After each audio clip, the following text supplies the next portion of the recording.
Sir, ಬೆಂಗಳೂರಿನಲ್ಲಿ wing commander ಒಬ್ಬ ಯುವಕರ ಮೇಲೆ ಹಲ್ಲೆ ಮಾಡಿದ್ದಾನೆ. ಜೊತೆಗೆ ಕನ್ನಡಿಗರ ಮೇಲೆ ಕೆಟ್ಟದಾಗ ಬಿಂಬಿಸುವಂತ ಪ್ರಯತ್ನಗಳು ಕೂಡ ಆಗಿದೆ. ಭಾಷಾ ವಿಚಾರದಲ್ಲಿ ಅದಕ್ಕೆ ಕಾನೂನು ರೀತಿ ಕ್ರಮ ತಗೊಳ್ಳಿ ಅಂತ ಹೇಳಿದ್ದೀನಿ ನಾನು.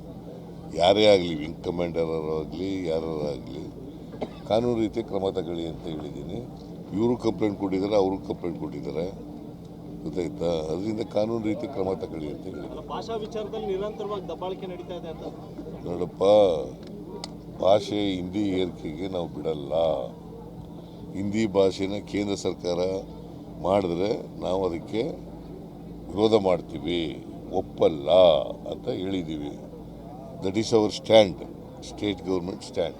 ಅಲ್ಲ, ದ್ವಿಭಾಷಾ ನೀತಿ ತಂದಿದ್ದೀವಲ್ಲ, ಈಗಾಗಲೇ ತರ್ತೀರ ಅಂತಲ್ಲ, ಈಗಾಗಲೇ ದ್ವಿಭಾಷಾ ನೀತಿ ಇದೆ.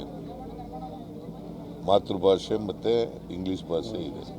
ಹಿಂದಿನೂ ಕಲಿಯೋ ಅವಕಾಶ ಇದೆ. ಅದಕ್ಕೆ ಕೇವಲ ಇಂಗ್ಲಿಷ್ ಮತ್ತು ಕನ್ನಡ ಮಾತ್ರ. ಯಾವುದು ಹಿಂದಿನೂ ಅವಕಾಶ ಇದೆಯಲ್ಲ ಅಂತ ಸರ್?